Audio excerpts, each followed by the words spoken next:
So as Ellen mentioned, aid groups have been pleading for more supplies and fuel, saying their operations may have to end without the necessary resources. Juliette Touma is the Director of Communications for the UN agency that oversees the Palestinian territories, and we've reached her in Amman, Jordan. Juliette, it's good to speak with you again.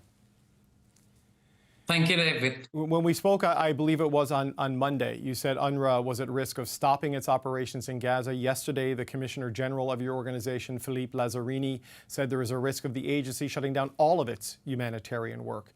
Where are we now at the end of this week? Well, very sadly, today, David, we reached that point. We could not resume our humanitarian operations. We could not even go to pick up those very precious trucks of humanitarian assistance from the borders with Egypt.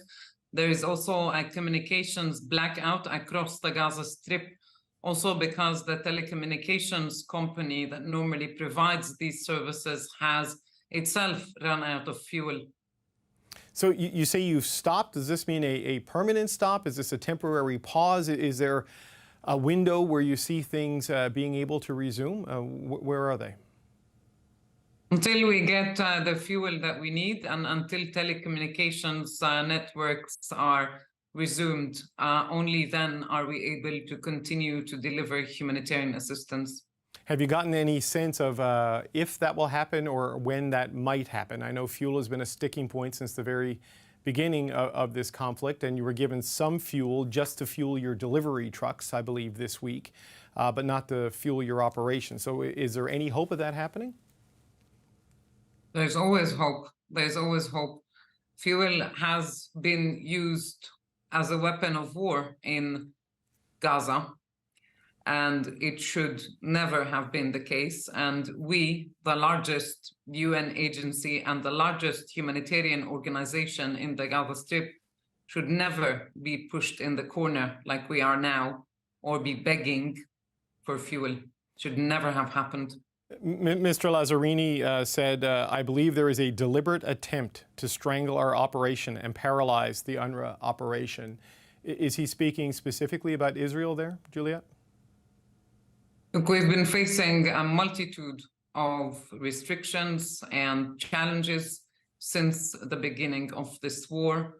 It took, for example, 2 weeks to send the first truck of humanitarian assistance, a very, very tight siege, ongoing bombardments and airstrikes, then limitations on fuel. Once we finally got it, it was conditional only for UNRWA to be able to bring in the trucks and then do what with it? We have to distribute the aid that we bring in.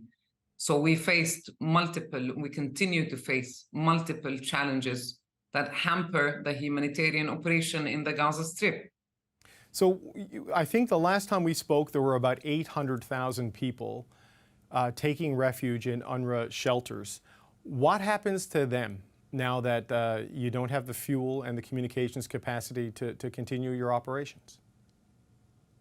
Well, their situation is very, very desperate.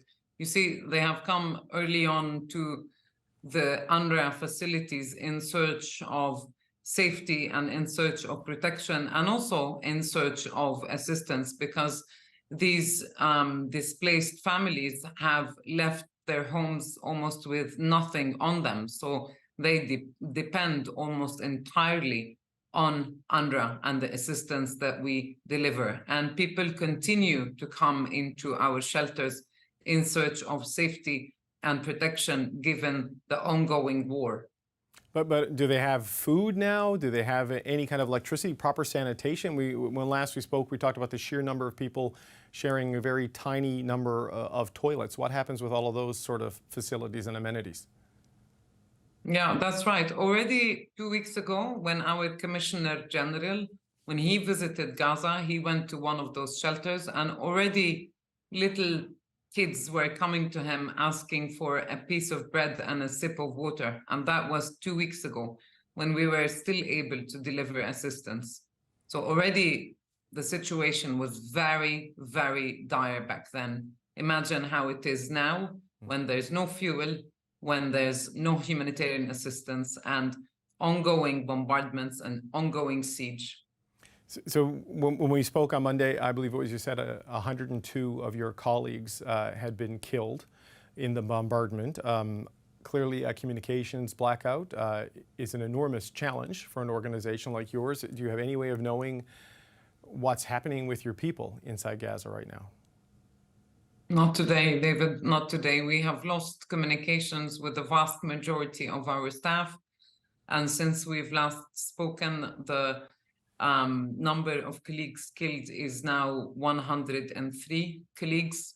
We have also, before this blackout, we have a number of colleagues who were unaccounted for. So we worry that, in fact, this number is much higher, that the number of colleagues at UNRWA killed is much higher. We worry that maybe some of them are stuck under the rubble. You were already operating at a very reduced capacity and with a very threadbare ability to deliver aid compared to what you normally do outside of wartime. What happens if your capacity to work isn't restored in, say, 24 hours, 48 hours from now? Well, first of all, it has to be restored. So fuel needs to flow into Gaza for UNRWA and other humanitarian organizations as soon as possible and without any conditions, so that we are able to continue to deliver humanitarian assistance, so that bakeries are able to function, so that hospitals, medical facilities, whatever is left of them, are able to cater to the wounded and to the sick, so that the water flows again. Right now, David, 70% of people in Gaza do not have clean drinking water. Juliette Touma, Director of Communications with UNRWA, thank you so much for your time today. Thank you.